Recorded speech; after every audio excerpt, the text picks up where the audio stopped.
ভয়ে ভাঙড়, ভয়ে ভয়। সেই ভয়ের ভাঙরেই ফের সংঘর্ষে জড়ালো তৃণমূল ও আইএসএফ। দুপক্ষের সংঘর্ষে এবার ধুন্ধুমার বাঁধল উত্তর কাশীপুর থানার চিনিপুকুর এলাকায়।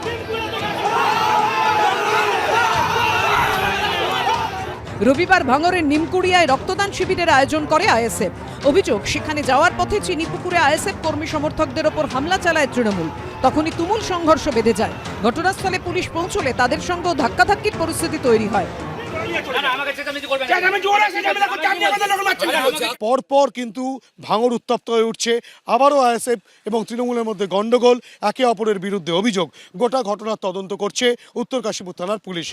গত সপ্তাহে বারুইপুরের সভা থেকে ভাঙড় জয়ের চ্যালেঞ্জ ছুড়ে দিয়েছিলেন অভিষেক বন্দ্যোপাধ্যায়। এবার ভাঙড় তৃণমূল কংগ্রেসকে জিততে হবে, 31 দক্ষিণ 24 পরগনা করতে হবে।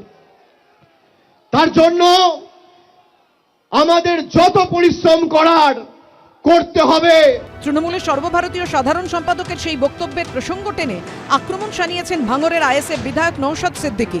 অভিষেক বাবুকে আমি এখান থেকে বার্তা দিতে চাই যে আপনি বক্তব্য দিলেন ভাঙড়কে উদ্ধার করতে, তারপরে হিংসা মারামারি, আমাদের একাধিক কর্মী আক্রান্ত হচ্ছে। আপনি কি উদ্ধারের নামে তা আপনার দলের কর্মীদেরকে এই নির্দেশনা দিয়েছেন? নিশ্চিতভাবে যদি না দিয়ে থাকেন তাহলে এগুলোকে কন্ট্রোল করার চেষ্টা করেন, নাহলে দায়ভার আপনার উপর বর্তাবে। রবিবার চিনিপুকুরে একটি রাস্তা উদ্বোধনে যাওয়ার কথা ছিল ক্যানিং পূর্বের তৃণমূল বিধায়ক ও ভাঙড়ের তৃণমূলের পর্যবেক্ষক শওকত মোল্লার। পাল্টা আইএসএফ এর বিরুদ্ধে সেই অনুষ্ঠান বানচালের চেষ্টার অভিযোগ করেছে তৃণমূল। রাস্তাটা যাতে আমরা উদ্বোধন না করতে পারি, আইএসএফ আশ্রিত বেশ কিছু সমাজবিরোধী নওশাদের মদতে এখানে সভাটাকে বানচাল করার চেষ্টা করেছিল। এখানকার যে পঞ্চায়েতের মেম্বার জুলফিকার, তাকেও মারা হয়েছে। তারপর আমাদের কর্মীরা ছুটে গেলে তারপর এরা পালিয়ে গেছে।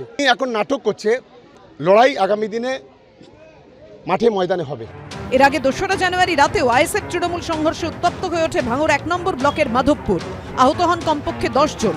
বিধানসভা ভোটের মুখে ফের একবার সংঘর্ষে জড়ালো দুদল। আইএসএফ লড়তে পারছে তাই সংঘর্ষ হচ্ছে। আইএসএফ যদি সব ব্যাপারে মাথা নিচু করে তাহলে সংঘর্ষ হতো না। যেখানে হয়েছে নিশ্চয় সেখানে আইএসএফ এর শক্তি আছে, তাই সেখানে সংঘর্ষ হয়েছে।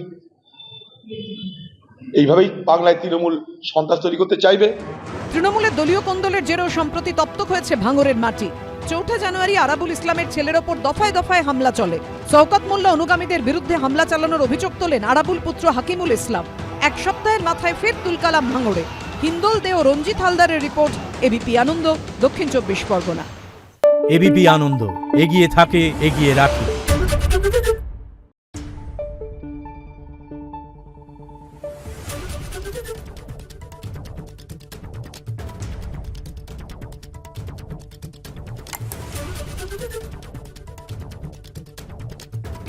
Thank you.